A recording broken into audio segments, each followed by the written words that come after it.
Hi, in this video we're going to talk about prepositional phrases. We'll take a look at how to find prepositional phrases in sentences, and we'll also review nouns and pronouns. Prepositional phrases are very common in sentences in English. However, they are not essential. They are not a main part of a sentence. They do provide additional information, but they're not a required part of a sentence. So here are some examples of prepositional phrases. Over the fence, by the audience, according to my grandmother, during class. Here are some characteristics of prepositional phrases. We know that prepositional phrases always begin with a preposition. So if we're looking for prepositional phrases, we look for prepositions, and that is where a prepositional phrase will begin. In addition, prepositional phrases always end with a noun or pronoun. That is called the object of the preposition. So they begin with a preposition and end with a noun or pronoun. There are different types of prepositions. The most common type of preposition refers to position, so the relative position of one thing to another. So some examples are toward, near, beside, behind. If we think about this picture here, where is the cat in relation to the house? Where could the cat be? The cat could be under the house, near the house, beside the house, in the house, on the house, and so on.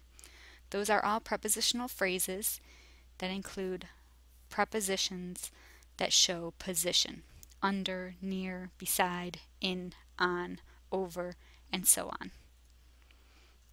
So that's our most common type of preposition.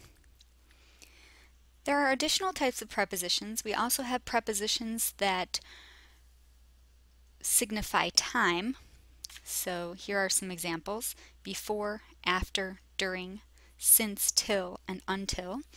They all refer to time. Then we also have another category that can be referred to as oddball prepositions. They don't fit into the time or position category, but they are prepositions. So these are words like of, with, for, concerning, about, except, but, like, as. And then we also have another category of prepositions that are made up of two or more words.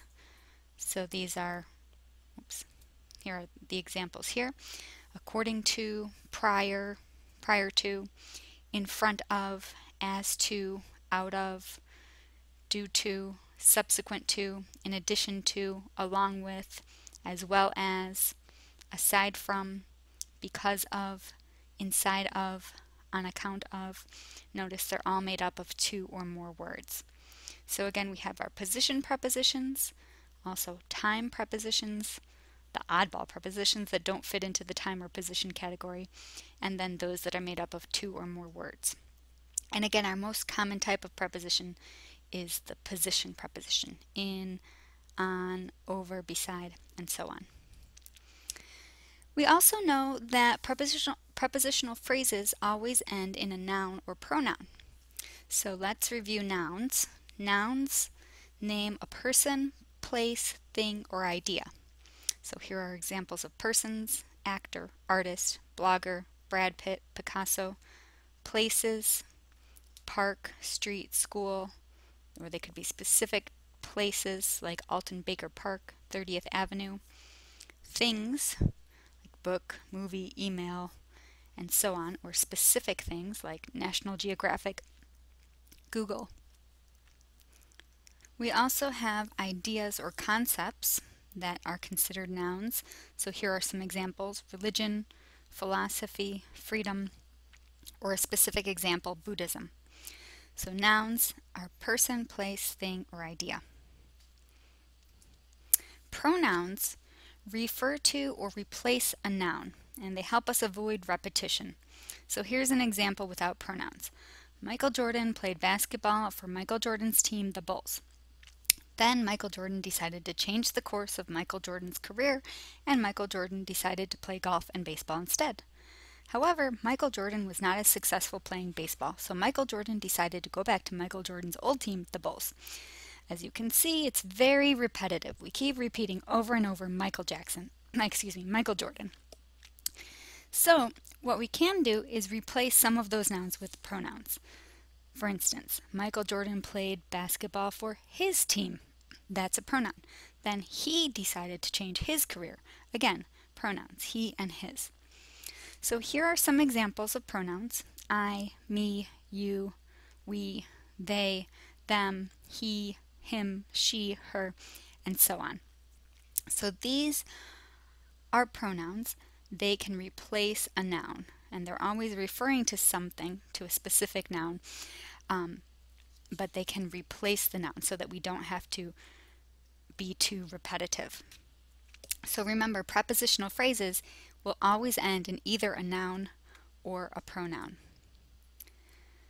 So we know that prepositions end with a noun or pronoun. That noun or pronoun is called the object of the preposition. So if we want to find out what is the object of the preposition, we find the preposition and then ask whom or what. So for example, if we have this sentence here, the deer jumped over the fence. Well, we find the preposition over, and then we ask over what? Well, over the fence. So that tells us how to identify the prepositional phrase. It begins with the preposition over and ends with the noun fence. Generally, we mark prepositional phrases by putting a set of parentheses around them. So we do this because we know that prepositional phrases never contain the important parts of a sentence. They don't contain the subject or the verb of the sentence. So if we can identify prepositional phrases first, then we can simply ignore them and focus on the more important parts of the sentence. Here are some more examples. The deer jumped over the fence. Again, we say over what? Over the fence. Another similar example. The deer jumped over the picket fence. We ask, over what? Over the picket fence. So that entire phrase is the prepositional phrase. Another example, the deer jumped over the fence and hedges.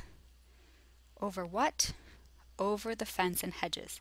So here we have an example where we have more than one noun that serves as the object of the preposition. So the entire phrase, over the fence and hedges, is a prepositional phrase. Last example, the snake slithered between the rock and the house.